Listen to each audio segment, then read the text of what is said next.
So if you watch the intro video, you know we've established a working definition for anxiety. Our definition is, anxiety is the reaction to combining imagined fears and perceived threats to analyze an initial thought. What does this look like when you illustrate it? Let's find out.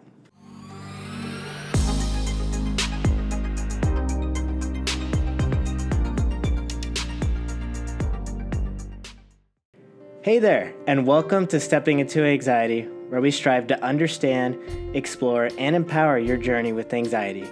My name is Ryan, and the sole purpose of this content is to creatively discuss different aspects of mental health and help you achieve victories as you move forward into your anxiety. If you're enjoying the content, please subscribe below. It really helps me out and keeps the journey going. With that said, let's get into it.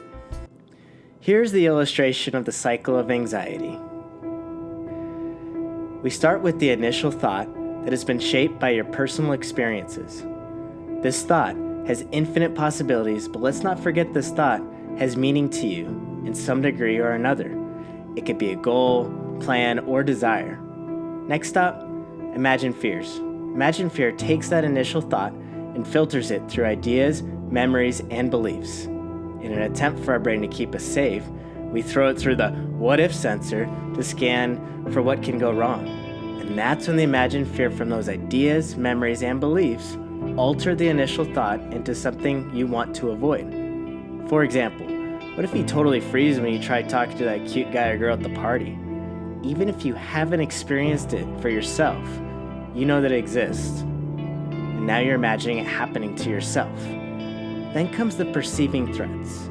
Perception is the combination of information coming in from experiences in the world and our understanding/expectations of what the world is like. And a threat has the potential of harming us internally or externally.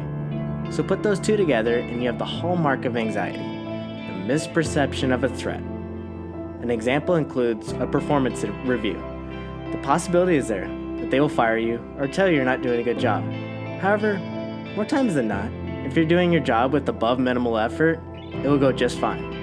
And you've seen it going bad in your head for nothing. Side note, while fear and threat are similar in nature, fear is the emotion we feel towards something, while threat is the specific source of pain or danger.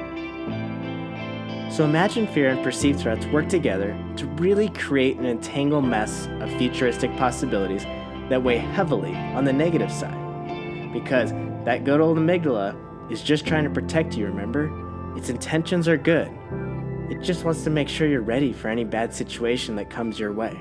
Through this combination of imagined fears and perceived threats, we then have a reactive feeling. Without this feeling, we wouldn't have anxiety at all. But since we do, we have a wide menu of physiological reactions, such as increased heart rate and a butterfly party in your stomach. Anxiety has all of your attention now, and the ways in which we respond to our thoughts dictate how we feel. So how do we respond in order to keep the anxiety cycle going? That is in the next video. Thanks for watching and take care, you guys.